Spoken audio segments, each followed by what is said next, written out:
Hey guys, I'm Ross. I'm Nick. Today we're going to be talking about what is in a superannuation self-managed super fund trust deed, what you need to look for and why it's important.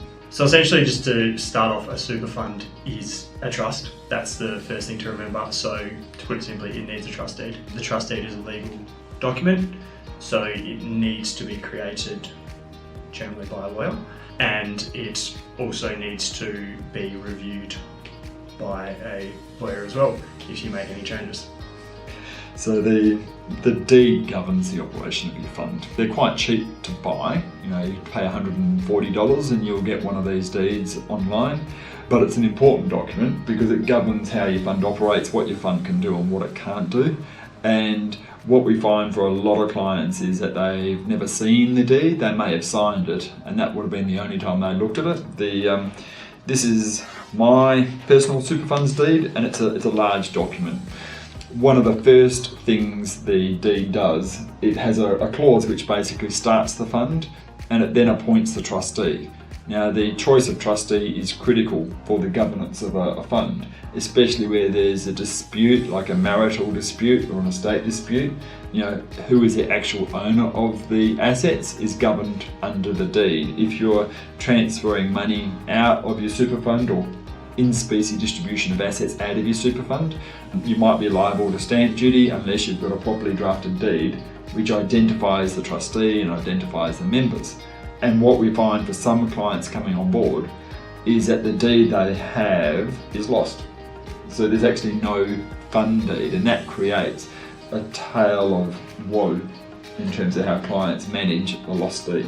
Yeah, without a deed, it leaves the fund, which can have millions of dollars of assets in it. It leaves the fund open to dispute. It leaves it open to claims by beneficiaries or members or family members or anyone that's realistically can lay a claim to the fund, and it just means there's no guidelines, there's nothing in writing stating who actually owns the assets, who's entitled to the assets, and what the purpose of the assets are. The other thing we find in a self-managed super fund trust deed is that it will have a clause about the appointment of new trustees.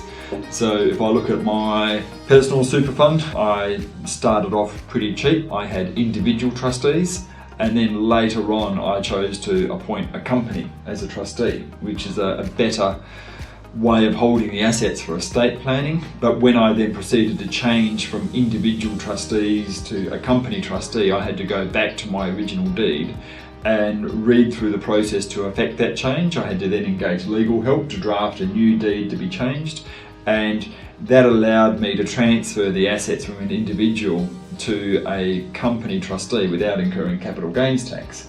Also, when I transferred real estate holdings, I was able to submit that document to state revenue and not pay stamp duty because I'm just changing the trustee.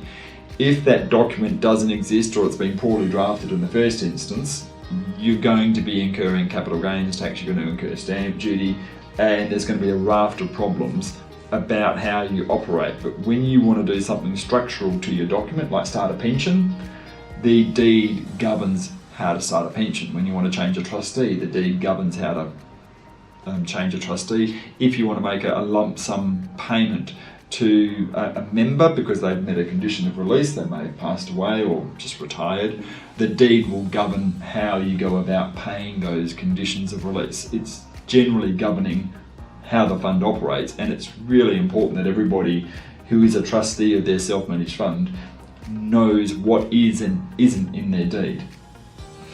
Yeah, obviously, so the deed allows you to outline the rules and the guidelines, as Ross just stated, of the fund. That isn't the only sort of regulation. The fund still has to comply with the SIS Act, and it also has to comply with the state or territory rules and regulations surrounding superannuation. And it's important to actually realise as well that different states and different territories, they do have different rules. They do have different regulations, and although they might vary just slightly, they are important to take note of and to know which state that the actual deed and the fund were made in. And that's also relevant because if you've got to comply with both the SIS Act, the deed as well, sometimes they contradict each other if they're poorly drafted or if your deed is old. And generally what you'll find where there's a contradiction, the SIS Act will prevail over the deed, but that also means in those instances it's really important to have a deed that is up to date, that allows you to operate the self-managed super fund within the current laws as they're applicable.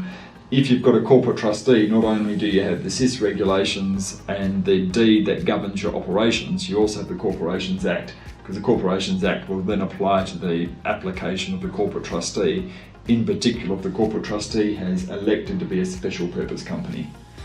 So it's an important document to make sure that you have, and it's your responsibility of a trustee to make sure you've got the deed is signed and properly witnessed and executed.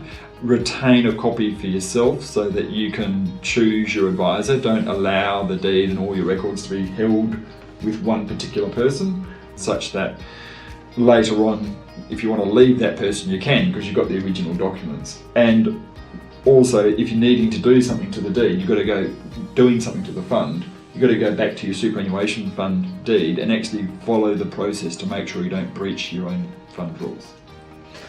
Yeah, exactly. So if you do find, so on review, if you go and have a look at your deed and you do find that it has been set up incorrectly, it's not the end of the world. It's not something that as soon as that comes to light, the fund is going to be breached and everything that's been done is going to be irrelevant. You're going to get taxed at the top marginal rate and there's going to be all hell to pay. Realistically, once it's noticed, the deed just has to be corrected. It has to be done properly. It has to include all the parts that you've just stated. An important one as well is actually including the ability to amend the original deed, so that later down the track you can make the changes, you can add in additional members, families growing, that sort of thing. And there is that chance to actually change the deed and make it correct. And as long as it is corrected, then the fund will be waterproof going forward. Perfect. All right. Thanks, guys. Thanks.